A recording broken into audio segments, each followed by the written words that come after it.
All right. Hello, everybody. Good afternoon. Welcome to the Winter Quarter CDM Research Colloquium series. For the research seminar today, it's my great pleasure to introduce Dr. Dan Knights, who is an associate professor in the Biotechnology Institute and the Department of Computer Science and Engineering at University of Minnesota. Dr. Knights received his BA from Middlebury College and his PhD from the University of Colorado, both in computer science, followed by a postdoctoral fellowship at Harvard University.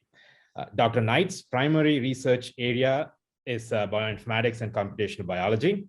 Dr. Knight's research uses data mining, machine learning to aggregate and mine multiple sources of microbial and human genomic data for patterns linking to environmental conditions and human disease. Currently, Dr. Knight's lab is developing computational methods to help improve our understanding of the natural world. This includes applying these methods to help humanity live sustainably and adapt to climate change, and also to predict and diagnose human disease. Dr. Knight was named one of the 2020 highly cited researchers to recognize his multiple highly cited publications during the last decade. Finally, to highlight the impact of Dr. Knight's research, his published work has been cited approximately 81,000 times. I'm super excited to have Dr. Knight at our colloquium to share his research work. The title of his talk is Scalable Methods for Microbiome and Dietary Intake Analysis. Welcome again. Thank you for taking your time to be here today, and please take it away. Thanks so much. That was way too many words of introduction, but very kind. Yeah, I think if you took like the two papers on Chime, which is the analysis software I worked a little bit on out of my publication record, I'd have like no citations left. So, so it's a pleasure to be here, and I try to kind of target this talk for a general audience who's interested in computing, maybe knows a bit about microbiome, and I'm going to sort of connect the two and get into a little bit of the complexity of the analysis. I'll be happy to stop and take questions throughout, and also hopefully leave a little bit of time at the end. The basic, so quick disclosure that I'm a scientific advisor at Diversigen, which is commercializing microbiome analysis. Everything I'll talk about today is all open source and peer reviewed and so on. There's been a lot of interest in the microbiome and human health over the last decade or so. And one of the reasons is that the microbiome is linked to quite a few major chronic human diseases that have been growing to epidemic proportions over the last like 50 years. And these include lots of autoimmune disorders, Crohn's disease, ulcerative colitis, rheumatoid arthritis, asthma, but also metabolic disorders like diabetes and obesity. So these are just plots of those two over the last approximately 50 years, and you can see they're going up, especially in the industrialized, most highly industrialized nations. So the first chapter of what I'll talk about today is going to be about what does the microbiome have to do with industrialized nations, and what happens, if you're born in highly industrialized nation or not, or if you move from one to the other, what happens, and then we'll get into some of the methodological constraints and some things we've done in my lab to kind of try to get more signal out of the data. So this first study is a study that was led by Pajal Vange, who was a bioinformatics PhD student in my lab who graduated a couple of years ago. And she led this study called the Immigration Microbiome Project. And we started with this very basic idea of like, we know the microbiome changes from day to day, but we didn't know what happens when you completely change your environment. How much of it is going to stick around because of internal constraints and how much of it is going to change. So we wanted to know what happens when you move from somewhere very different from a city in the USA. This is a refugee camp in northern Thailand, to, for example, urban Minneapolis. So to do this, we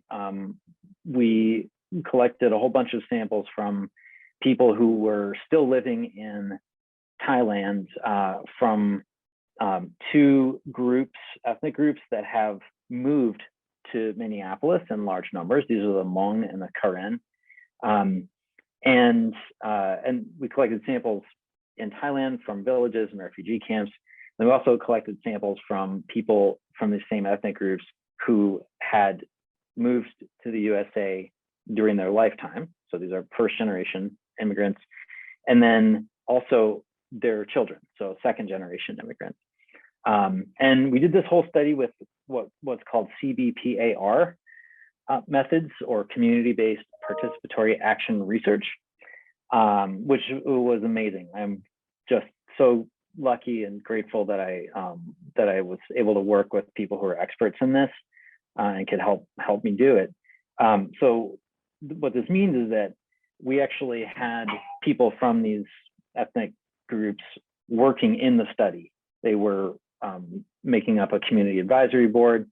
We also had paid researchers from these groups, and then so they were helping kind of collect the data, design the study, interpret the data, and then we also tried to, at the end of the study, come up with some actions that could be taken by these communities based on our findings.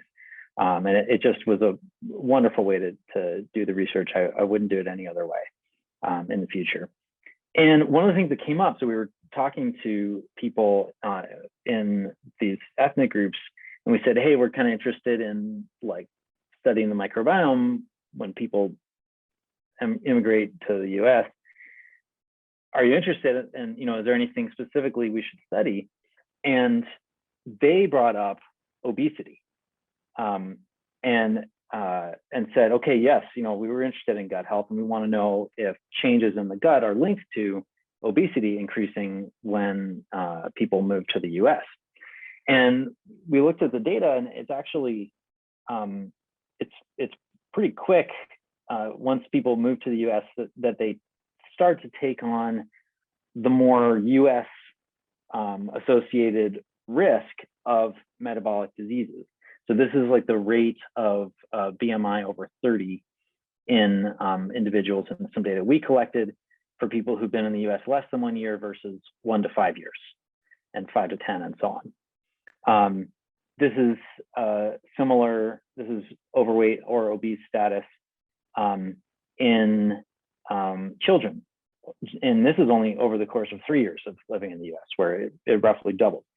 So it seems that these diseases are skyrocketing around the world in highly industrialized countries. And if you move to a highly industrialized country, you can actually start to acquire some of the risk that people who are already living in that country have. So this is basically the premise of what we're doing now. What happens to the microbiome, and is it linked to obesity when people move to the US? Now, we're doing this by studying stool samples. So we want to measure the gut microbiome, all of the microbes living in the gut. We do this with the DNA of those microbes. So we extract the DNA, like break open the cells of bacteria, and then isolate the DNA, and then sequence it just like we would the human genome, except here, every little piece of DNA came from a different microbial cell and a different microbial genome. So we identify them with what we call alignment. This is like Google search. You're just taking these little strips of DNA and lining them up to sequences in the reference database. And I'm going to talk more about this problem. Like, this is a computational problem. It's been very well studied, but we've done a little bit of new work in the area. So I'll talk about that in about 10 minutes, 5 minutes. Once we have done this kind of Google search, and for every DNA sequence we've got, we mapped it to a strain, and we can say, we think this is a mixture of strains that you have living in your gut. we do that for every person, and we get like a standard data table of subjects in the rows and features in the columns. And then we can do all sorts of downstream stuff with that. One of our favorite things is to compare the microbiomes to each other. So we can say, all right, looking at the microbes here, subject 2 and 3 are most similar because they have the most overlap in their microbial profile. So they have the smallest distance between each other, whereas 1 is more distant from both 2 and 3. And so you can take these data tables, project them into a distance matrix, and then project that down into 2 dimensions or 3 dimensions and visualize it. So I'm going to show you that for the Immigration Microbiome Project data. Now, this is one of these 2D plots. And what you're seeing is 2 points are close together if they had very similar microbial profiles, and 2 points are very far apart if they had different profiles. That's it. And then, so it's totally unsupervised. But then we color after the fact with the different study groups. These 2 on the left, these are the confidence interval circles around the Hmong in the pink and the Karen in the green, who are Thailand residents, sampled in Thailand. Now, so you can see they're kind of over on one side of the plot and a little bit overlapping, distinct, but closer to each other than maybe some of these other points. What are these other points? Well, on the far right end of the plot, we have US controls. Those are these triangles, gray triangles. Then everyone in the background are these hollow points. Those are all of first generation Hmong and Karen immigrants and refugees. And so what you can see is that they're sort of all over the place, like some still carrying similar microbes to people living in Thailand, some very similar to the US controls. And then the final circle is the second generation Hmong immigrants who, after having been born in the US and growing up in the US, have basically the same microbiome as US controls. And these US controls are white European Americans whose families have been in the country for multiple generations. So this is just like microbiome 101. You know, the first thing we do in every study is to try to put up this unsupervised plot and see if there's any clustering according to our study groups. And from this, we concluded that yes, it does seem that moving to the US starts to give you a US microbiome. Once you've actually been born in the US, you know, and you grow up here, you end up with basically US microbiome. The other thing, like kind of high level analysis we do on these tables is to estimate each person's diversity. So this is like the diversity of your microbial ecosystem. And we can do pretty simple things like just count how many species we saw. You know, this person had 10% of strain 1, 5%, about 50% of strain 2, and so on. And they had 4 unique species or strains observed. Subject 2 only had 2 unique strains observed. This is the simplest diversity metrics. It's called species count. I'm going to show you a slightly more complicated version of that takes into account the tree that relates all the species to each other, but it's fairly similar to this. So this is this metric called phylogenetic diversity. And so on this plot, again, every point is one person in the study. And these are all of the Thailand residents who are sampled. And there's a range of diversity levels. This person up here has like almost twice the bacterial diversity in their gut as like some of these people down here. But one thing I didn't mention is in this study, we intentionally got samples from people who had a BMI less than 25 and over 30. So we stratified the sampling. So what I'm going to show you next is these are actually people living in Thailand who were lean. And plotted separately here are people living in Thailand who have obesity. so what does this tell us?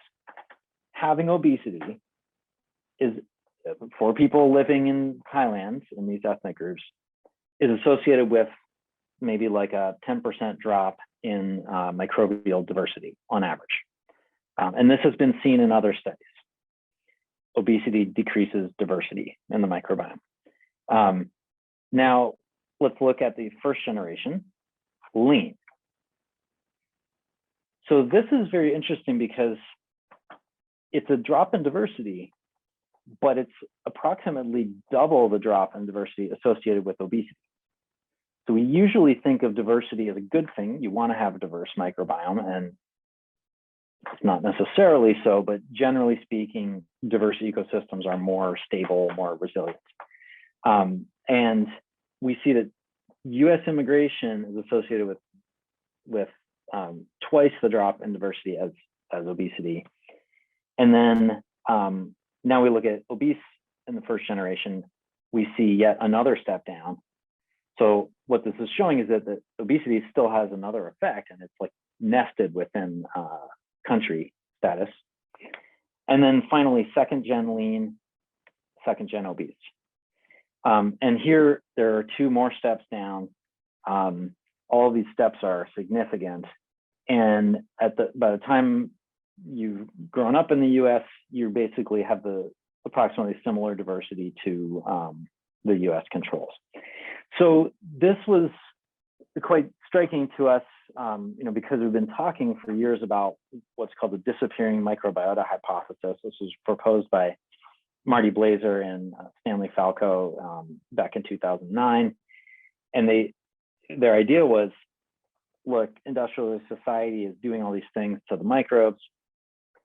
There's no fiber in the diet. We have formula feeding, C-section births, lots of exposure to antibiotics. And these kind of insults to the microbiome cause a drop in diversity. But the current generation, when they lose diversity, can only pass on that subset of microbes to the next generation. And so the next generation starts at like a lower kind of baseline microbiome, and then they experience those same antibiotics, no fiber, whatever, things that happen that cause them to lose more diversity. So they pass on yet a smaller subset to their kids. And at a certain point, some of these microbes are maybe going extinct or at least missing from the broad population, which might explain the rise in metabolic and immune disorders. And these data were the first time that we had actually seen this evidence for this disappearing microbiota hypothesis in a multi-generational cohort. So we learned a lot from this, but the data were only taxonomic. They only tell us what species are there, not the functions that those species carry. So all these data were collected with this low resolution approach called 16S sequencing, or rRNA sequencing, or marker gene sequencing. Basically, we're just picking one gene from every microbe and only getting the sequence of that. And we can use it to narrow down which species are there, but that's about it. So we wanted to follow up with a functional measurement. There's a whole other approach to analyzing microbiomes, which is called shotgun sequencing or metagenomic sequencing. And this is, it's called shotgun sequencing because you just shred the genomes into little bits and sequence as much as you can afford. So you're getting back lots of random bits from every genome, which makes it a very interesting problem computationally. And from that, you can begin to piece them together and find genes. And what are genes? Well, most of the time they are instructions to make an enzyme or a protein that does things, helps carry out some metabolic function or signaling function. So what I'm showing you on this plot is on the y-axis, different enzymes we were able to identify in people's guts. These are in the microbes in their guts that are associated with carbohydrate metabolism. And then each column is a subject. And these are people from the Hmong ethnic group still living in Thailand, or who are living in Thailand. So what you can see is that the enzymes at the bottom are quite prevalent. And then the ones at the top, if you can see this color green, these are basically absent, from this community. We also did this kind of shotgun sequencing on US controls. And now, if you can see these colors, the signal is flipped. So there's a totally other set of enzymes that are prevalent in the US than there were in Thailand. And now I'm going to show you first generation Hmong immigrants who've been living in the US for 10 years or more. And the vast majority of them have basically acquired the functional repertoire in their microbiome of the US controls. So there are some enzymes like these ones I'm moving my mouse on that are completely absent in Thailand, and now they're quite prevalent in the US. And then there are other ones that were quite prevalent in Thailand and now have gone away. And when we look at some of these ones that have gone away, these seem to be related to certain types of dietary fiber. Some of them even are associated with metabolism of beta-mannan, which is highly prevalent in palm, coconut, and konjac, and maybe xyloglucan, which is prevalent in tamarind. And these are food products that are consumed widely in Southeast Asia. So it's possible that part of this is driven by diet. You come to the US, you stop eating these foods, and the microbes that used to break them down have nothing to eat, and they disappear. So this is a very logical, simple explanation for what's happening, although it's not the whole story, and we'll get to that later. These data were acquired using, as I said, this more accurate, more thorough method, but it's much more expensive. Typical price for this would be hundreds of dollars, whereas that low resolution method that we used for all the diversity analyses, that was more like $50. So what we wanted to do in my lab for future studies was to be able to get some of this data at a lower cost so that we could have our cake and eat it too. We could run large studies and still have high resolution data. You'll notice here, there's a lot fewer subjects in this plot. There's about 50 subjects for whom we did deep shotgun sequencing just because it was so expensive, whereas we had 550 for whom we did the low resolution approach. So what we needed was some methods here. We have this cheap low resolution method that I'm just calling 16S. We have this expensive high resolution method called WGS, or whole genome shotgun sequencing. We wanted to find a way to get most of the information at a lower cost. And to do this, we basically took two steps. One was try to get more signal from the data. And this was our job as the bioinformaticians. And then step two was to optimize the wet lab protocols to cut other costs on the wet lab side. And I did not do that. That was my colleagues in the Genomics Center. So this brings us to chapter 2, fast and spurious.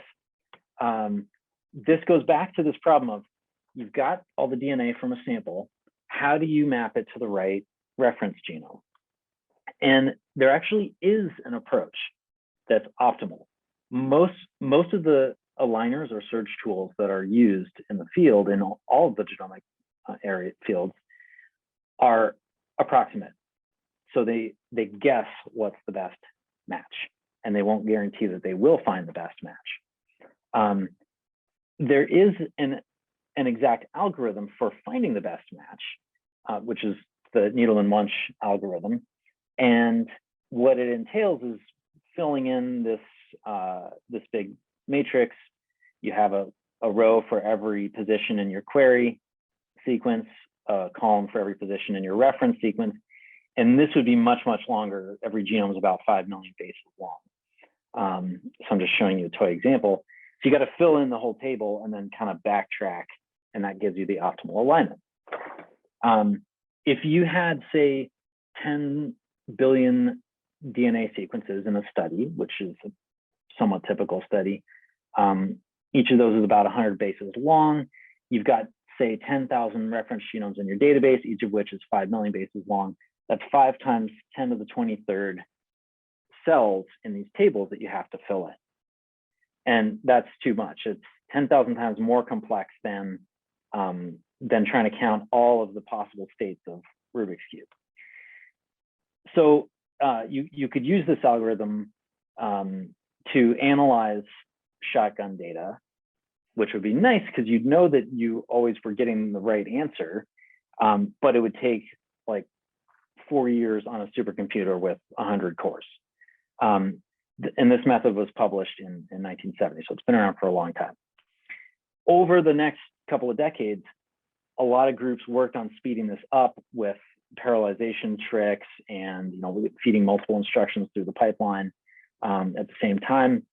So they got it down by like a factor of 20, which is awesome, but still too slow. 75 days to do a single shotgun sample with optimal alignment. So this is something that actually we didn't intend to work on in the lab. One of my PhD students, Gabe Algaleith, was working on a related problem, and he needed some ground truth alignment data. And he found that these optimal aligners were too slow. So he thought, like, I'm just going to make my own. I could probably make a faster one because Gabe's like that. And he started with this idea that, like, as you fill in this table, you're keeping track of the best current score of the alignment to get to that position in the table. In theory, as you get closer and closer to the bottom of the table, there should be regions of this search space that you can prune, because you could guarantee that even if the rest of the alignment was perfect, you still would be doing worse than the worst case from a different position in the table. And so, this is a pretty simple approach. He threw it together and it worked, and it sped things up by like 2x. So that was great, but we need like a much bigger speed up than that. So then he realized, okay, I'm not doing one query sequence in isolation. I actually have billions, millions, or billions of query sequences, generally random query sequences in a study. What if I take advantage of that fact? And so what he realized is he could cache, he could do one query, fill in the whole table, and cache it. And then he could pick the next query lexicographically, like basically sort the queries alphabetically first. So you do one query, and then the next query is going to be in alphabetical order. So it's going to diverge from the previous query at some point, maybe 5 bases in, maybe 10, 15, 20, maybe 30 bases in, depending on how many random sequences you have. And you can just skip all those rows of the table because you cached them from the last search. So, so he implemented this, and that meant that on average, he was able to skip like the top half of the table. And then of course you can guess what the final result was. He realized, well, I can skip the top half of the table because it's cached from the previous sequence. And I can skip the bottom half because I can start pruning it right away and pruning off the non-optimal regions. And what happened in practice was a huge speed up, because this approach would skip most of the table most of the time. The worst case was still filling the whole table, but on average, you would like find the search, the alignment almost instantly. So he did this, and he implemented a bunch of other tweaks in assembly language and C, and basically got the runtime down to about 5 minutes on the same computing resources. So what this meant was that we could now take shotgun data and run it through optimal alignment and get back exactly the guaranteed match, of a DNA sequence with a strain in the database, and we'd know exactly where it matched And we'd know if there were ties so that we could deal with ambiguity. And this is really nice. Like I've used this in other studies, just not even for metagenomics. Like anytime I need to like find all of the sequences in the database that have this little subsequence, I'll use this tool. So it's been really fun, just kind of like from a nerdy like bioinformatics perspective. It's like driving the Ferrari. But what it also means is we can actually get more signal out of the data. And so which means we can collect less data to get similar signal. And then of course there's this optimized wet lab protocols. As I mentioned, this was done in the Genomics Center by some of my collaborators, which I could never have done, and they're amazing. And they also cut costs this way. And so essentially they cut costs on the library preparation before sequencing. And then we cut costs by doing less sequencing. And what we showed, and this was in a paper led by Ben Hellman, who just graduated, was that with shallow shotgun sequencing, we can get much of the signal that you usually get from deep shotgun sequencing, and it costs about the same as the cheap version, the 16S. It's not all the signal. There's still times when you do need to go deep and pay $500 or more dollars for really deep shotgun sequencing. But for many studies, most studies, what we do now is we never do this 16S version. We just go straight to shallow shotgun sequencing. And then we keep the sequencing libraries. And then if we need to later on, we go back into deep sequencing on the same libraries. So I'm going to show you an application of this method in a human study. But first, maybe I'll pause for a minute and see if are there any questions so far on what I've shown. So you're talking about like this shotgun, each one of these methods is to sequence one person. Correct. So yeah, so I can see where that gets very expensive if you're paying $500 per person in a statistically large size. Totally, right. Especially when you talk about statistically large, you know, if you're trying to find associations between one of hundreds of different microbes, yeah, you need a lot of samples to get that kind of power. Any other questions about the approach that I just described or anything else I've described?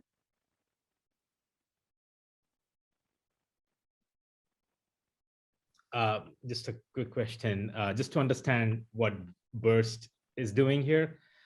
So say, for example, if you have 500 individuals and then you do shallow shotgun on 500 individuals, you can basically take all these short sequences from these 500 individuals. So each sample might have millions of sequence reads, probably, right? Yep. And then we usually aim for a few million. Okay, and then you're just individually, without doing any assembly of those individual sequences, you're just taking the raw reads and basically aligning it to a database that might contain X number of bacterial genomes. Yes. Okay. Yeah. So sorry. Go ahead. And that happens in about 5 minutes? Per sample. Oh, per sample. Okay. Yeah. Okay. But it's still, well, no, actually it's much less than that. That's 5 minutes. That was for a deep shotgun sample. So okay. It's less. I mean, it's okay. Less than a minute usually for these kind of mid-depth samples. Pretty quick. Okay. I mean, one point that I didn't mention that you kind of are bringing up is that we're reliant on the reference database with this approach because we're not trying to assemble brand new genes and genomes. You have to do deep sequencing if you want to do that. So this is only for the known bacteria. Okay. This approach, known genes, known strains. So each shallow shotgun for each sample is a metagenome. So you basically have, if you have 500, then you're dealing with 500 metagenomes, correct? Yes. Okay. Which I will show you on like the next slide. I'm going to show a data set like that. Okay. All right. You don't have to use burst to get a pretty good signal out of shallow shotgun data. I mean, we've done some benchmarking and it tends to work better because it's optimal, but even with an approximate aligner, you can still get a pretty good signal with shallow shotgun sequencing. So part of what we did was just to like show that, you know, like it's like the dumbest idea I ever had. Like, let's just sequence less and see if it works. I'm going to show you an example of using this shallow shotgun approach on a large data set. And this is chapter 3. Don't just read the label. A lot of the figures in these slides came from Abby Johnson, who was a postdoc in my lab. And she's now assistant professor at the University of Minnesota. The idea of this study was that we wanted to understand the interaction between diet and microbiome. And we wanted to know not just across people, but also within a person over time. How is my diet affecting the fluctuations in my microbiome from day to day? So to do this study, that meant collecting daily samples.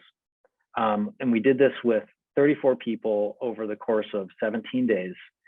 And we got every stool sample, at least, you know, up to one per day that they produced. And then we did shallow shotgun sequencing on all of it. And the pricing worked out that it was like about the same cost as doing one time point per person of deep shotgun sequencing. And yet here we get these species profiles, and each box here is a person. So those are all the subjects. And then within each person, you can see the microbiome jumping around.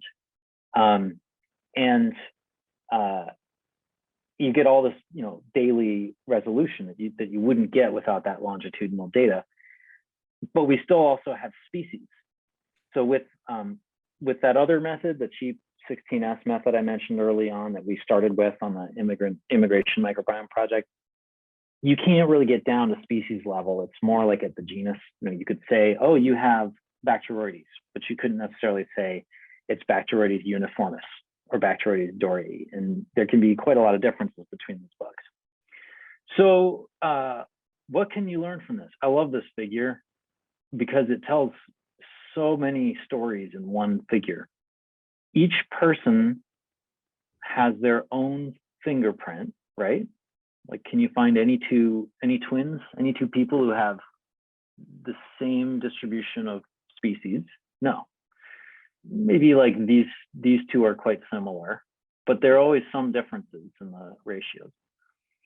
And each person bounces around a lot from day to day, but they also stay in their own box. So they don't, like, their microbiome doesn't completely change throughout the study. The ratios are shifting a bit day to day, but there's not like this really strong shift or drift that's happening. And many people share many bugs, but there are a few outliers. Like, this person has quite a different profile. This person has quite a different profile. These three people on the right are carriers of Prevotella copri, as well as a few in the middle here. And this is a bug that's kind of a either or, like you either carry it or you don't. And we can see that here. It's more common in non-Western populations, or especially non-US populations. So there's the microbiome. And then we also have the diet. And this is just crazy. The diet is even more variable than the microbiome. And that's at a high level. This is just grains, sugars and sweets, dairy. And yet the variation is much higher than microbiome, except for these two individuals, which if you read about this study, you might know they undertook it, they took it upon themselves to surprise us and consume only soylent the entire study.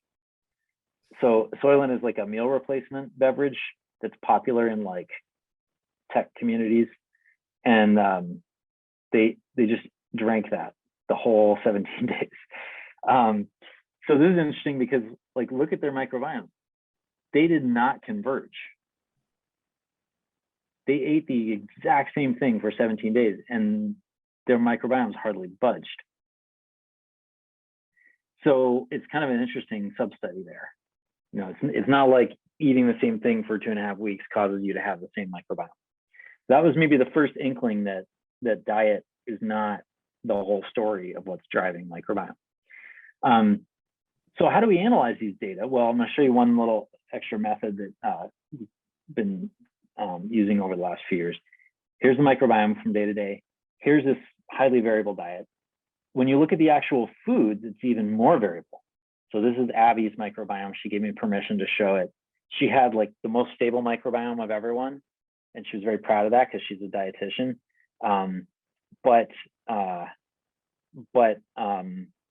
And this is her diet, and you can see it's just all over the place, like hardly the same foods eaten every day.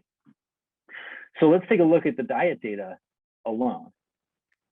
This is a plot that Abby made where the white points are the subjects and the little colored points are the foods that they're eating.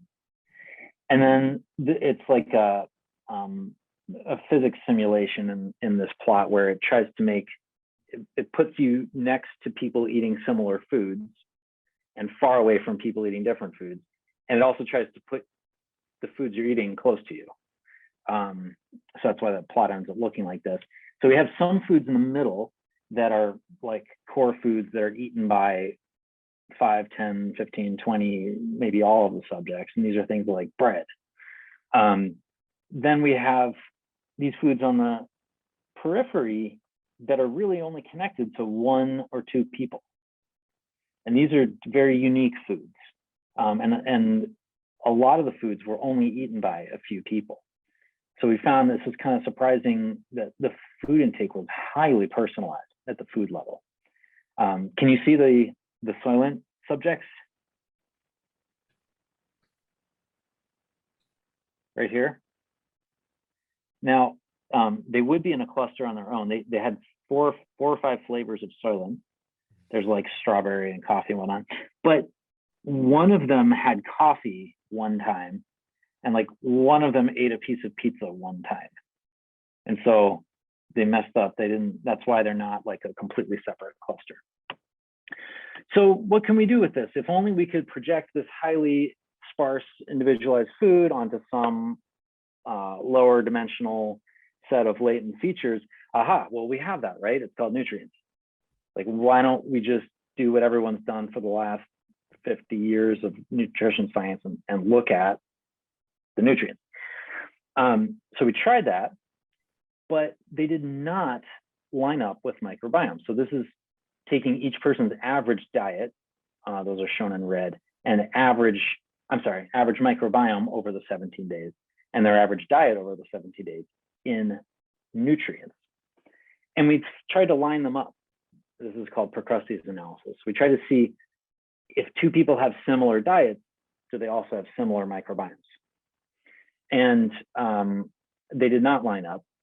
And we tried this all sorts of normalization techniques and whatever, and we were kind of scratching our heads like, we really thought the nutrients would predict the microbes. But we realized actually those nutrients are probably not what most of the microbes care about. So this is an example of everything that's in this random food that I'll tell you what it is in a minute. And this is like the full chemical breakdown of this food. Even though the nutrition label might only show like sugar, fiber, fat, it actually has all of these chemical components: preservatives, colors, flavors, amino acids, fatty acids. Would you eat this food, do you think?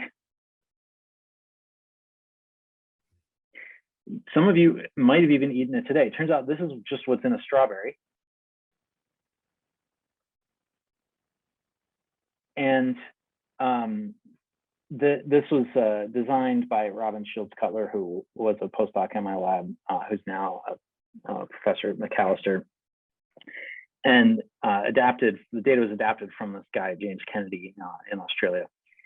And what I'm showing here is like, look what's on the nutrition label for strawberries, and look what's actually in it. What do you think the microbes care about? Some of these microbes are very sensitive to exactly which types of fatty acids, exactly which types of coloring agents and sugars and so on. You know, it's not just fiber, like there's many types of fiber. So we realized, well, okay, obviously nutrition labels are made for humans, not microbes. So we shouldn't be expecting the nutrients necessarily to correspond to the microbiome. We need to use the foods. How do we use the foods when nobody's eating the same thing?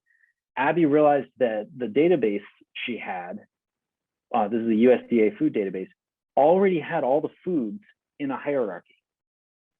And so she was able to mine this data structure that was essentially crowdsourced by like nutritionists for the last, 50 years, and put it into a tree.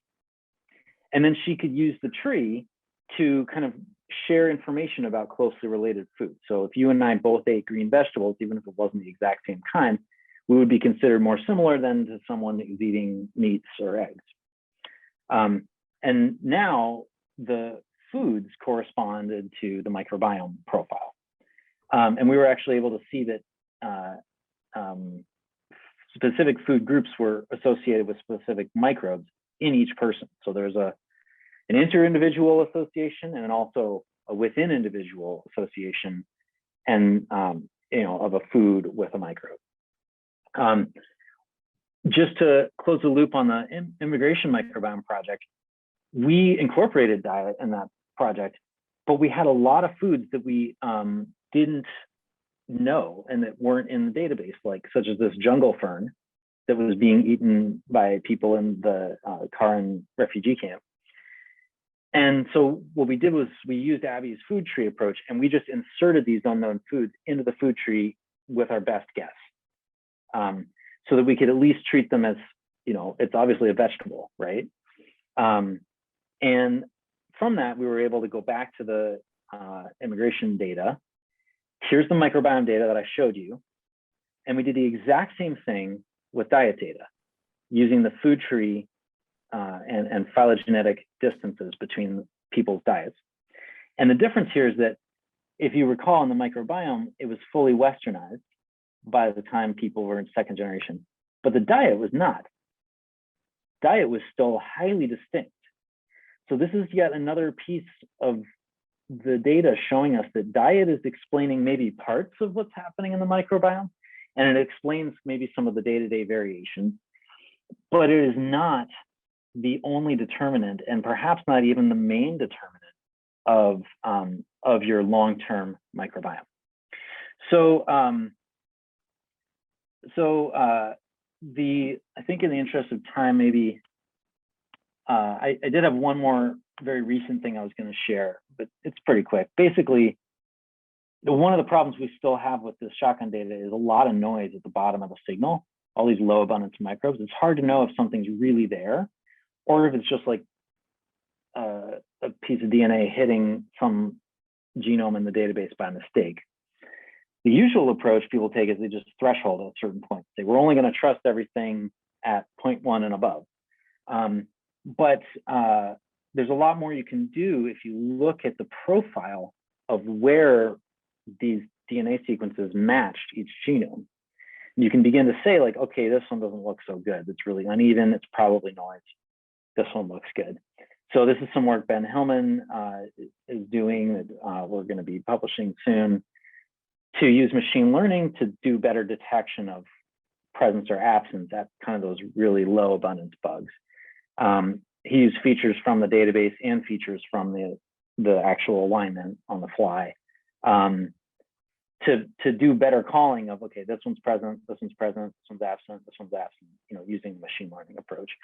And this is the precision recall curve. Basically, the thresholding approach gets you this orange curve, and the average performance of a whole bunch of validation data sets was much higher with his machine learning method. So I'm hoping, this will be another little tool in our arsenal to get rid of more and more noise and get more and more signal out of the microbiome data.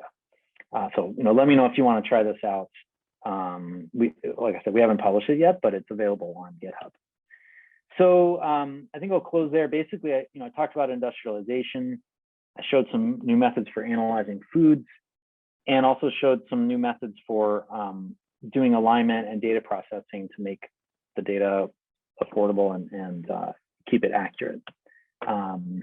Thanks again for the invitation, Tiru, and it was a pleasure to be here, and I'd be happy to take any additional questions.